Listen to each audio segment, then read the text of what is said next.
Welcome to Apricot Cottage Studio.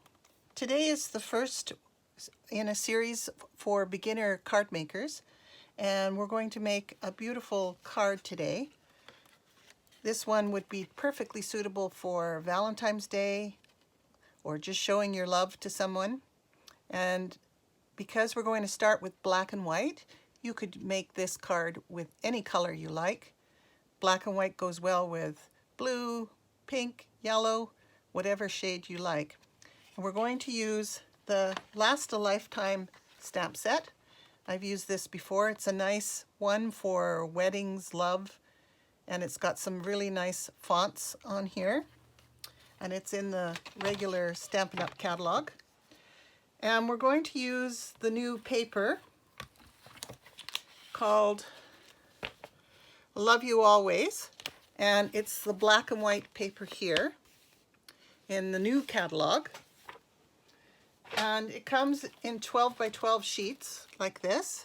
It's got beautiful flowers on one side and different kinds of flowers. And on the back, it's got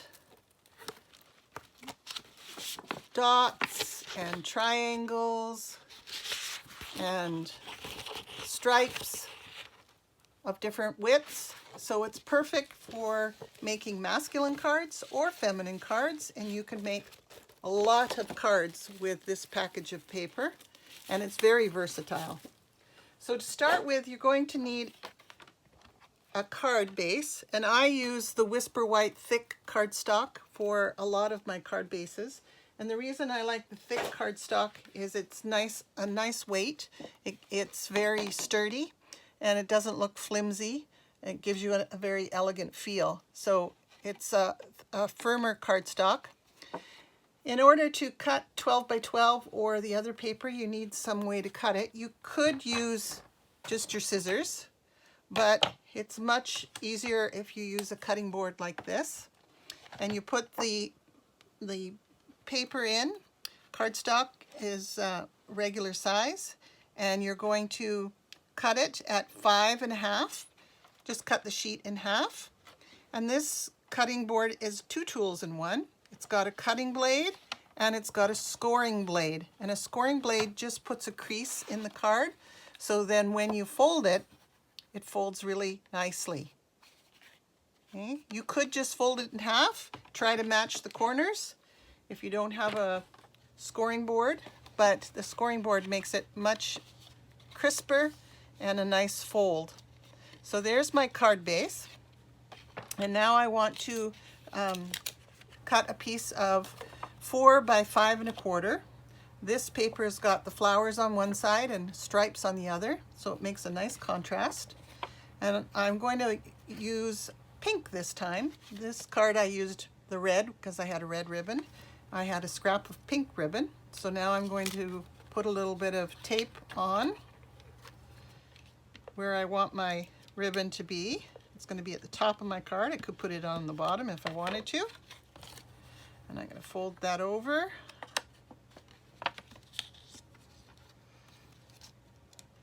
Put it in the tape. And then I'm going to put it on my card base. And I'm using my Stampin' Seal, or you could use different forms of tape. These are tape runners. I could use liquid glue if I wanted to. This one I use the tape runner. Oh, and that didn't quite hold.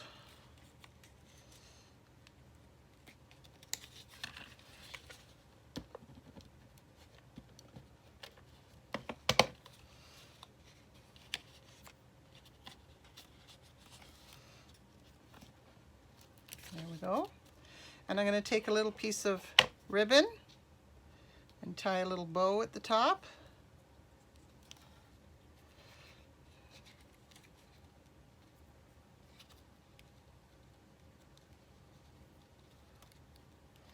You just tie a simple little bow like this.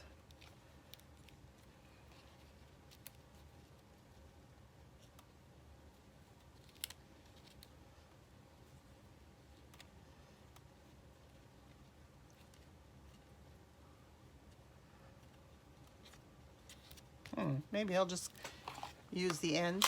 I'll use the mini glue dots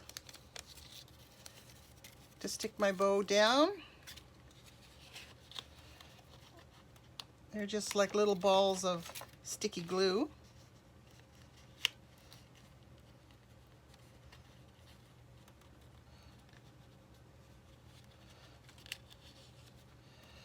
There we go. And maybe instead of doing a bow, I'll just trim it today. When you're on camera, it's always tricky. There we go.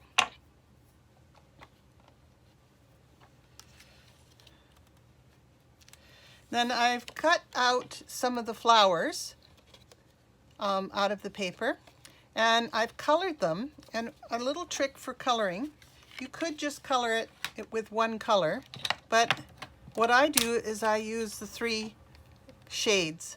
So I've got a light shade, a medium shade, and a dark shade. So when I'm coloring it, I color it first with the light color, and then I add a little bit of shading. This paper makes it very easy to color because it's got little black lines that will show you where the shading needs to go, and that gives you a little bit of definition. So I've done the same thing with the leaves. I've used 3 different shades. These happen to be the alcohol ink markers. They're called Stampin' Blends, but you can use regular watercolor ones as well. These just give you a nice intense color. So I've colored the leaves first with a light shade, then I've added some toning with the middle shade, and then some dark with the darkest tone. And then one of the tricks that is nice to use is if you've colored, you take a pencil crayon and blend in those colors with the pencil crayon. It just smooths the marker and gives you a nice tone with your pencil crayon. And it's okay to use different shades because that gives it more interest. Then I take a black marker, and because I've cut this out of white paper, it has a little white edge around it. And in order to give it a more professional look, I take my marker and I take the ink and just go around the edge to take away those little white edges, and it also gives a little bit of shading for the leaves and the flowers, so it gives it more dimension, makes it look more professional. So that's a little tip. So I want to make my focal point pretty visible, and one of the ways that would look really nice is to give it some dimension. When you bring something up off the card, it will leave a little shadow behind it, and it gives it more interest. So we use Stampin' Dimensionals, which are little sticky foam dots. It doesn't make it too high, but it gives enough height so that the shadow will show. And you don't need a huge amount. And I like these. They work a lot better than the dollar store ones. The dollar store ones just don't stick after a while. These are Stampin'Up ones, and so they're good quality foam. And you can set this flower different ways. On this card, I put it sort of on the right-hand corner. This time I'm going to sort of leave it along the bottom, like this. And you can see how lovely that looks on the black and white. Then I'm going to stamp my sentiment. If you don't have the stamps, you could just print it on your computer and cut it out. The thing about that, though, is you probably should layer the piece with a piece of paper behind it to give it a little bit more solid look. This, because we're using the Last a Lifetime stamps, this one says sending all my love. So if you just have one black stamp pad, that will help. You can buy stamp pads in all different colors, but when you're just getting started, all you need is a black one. And I would suggest using the Memento one because it's a permanent marker and you can color over it and add color if you need to. So when you're stamping, I would suggest when you're stamping, if you don't have a pre-cut shape, we always use punches or dies to cut out shapes, but if you're just getting started, you can just use a strip of paper. I would ink up your stamp, and you don't need to press hard. If you press hard, it takes the ink off, so you just tap it like this, and that will give you good coverage. And just look at your stamp to make sure. This has got some swirly letters, so I want to make sure that all my lettering is covered. And I'm going to stamp it with an acrylic block. And you press down. Don't press too hard because then it will distort the printing. And there's my sending my love. If you find that it's a little light, you can take your marker with the fine point and trace the lettering, whatever is too light for you, like that, and maybe the word love. Now, this has probably got a little too much white edge, so I can cut it down on my cutter.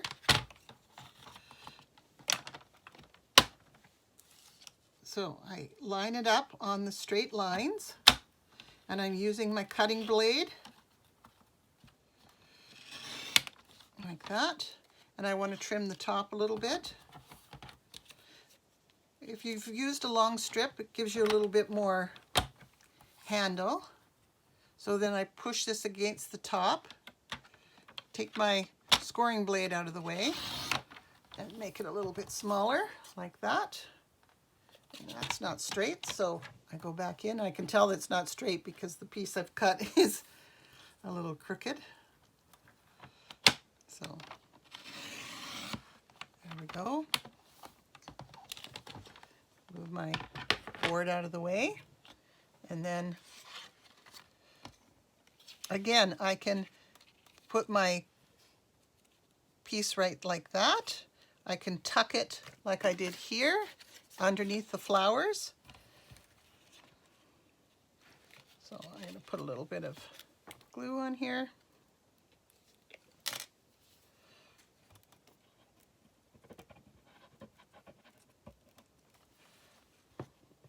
Or I can use the Stampin' Dimensionals. And because I've got my little ribbon there, I'll put that over here. There we go. Now you can also add sequins or beads. I happen to have some of the jewels, and I might add one of those. Just let me get that straight. There we go. I'll put one of the jewels. These are a little old, so I'm going to make sure I put a little bit of glue to reinforce that, and then put a little sparkly jewel. And there's my card. So I have a pink one and I have a red one. Now I also need something inside the card. So this stamp set has one that says, hoping you experience love and joy today, tomorrow, and always. Could be a wedding one, or it could be just a nice saying. So again, I can ink up my stamp. I've put my stamp down and now I'm inking on top of it. But you notice that I didn't press too hard, I just tapped. And these acrylic blocks Stampin'Up also sells, and they're nice and sturdy. These have finger grips, so you can press gently and firmly. And there is the inside of my card, ready to sign and send to someone you care about. So that's our first card. It's a nice, elegant card, but easy to do. And all it takes is some paper, a pair of scissors, and some glue and ink. Thank you for joining me today. I hope you enjoyed this session. We'll get back to doing some more information for beginners card makers. Thanks very much.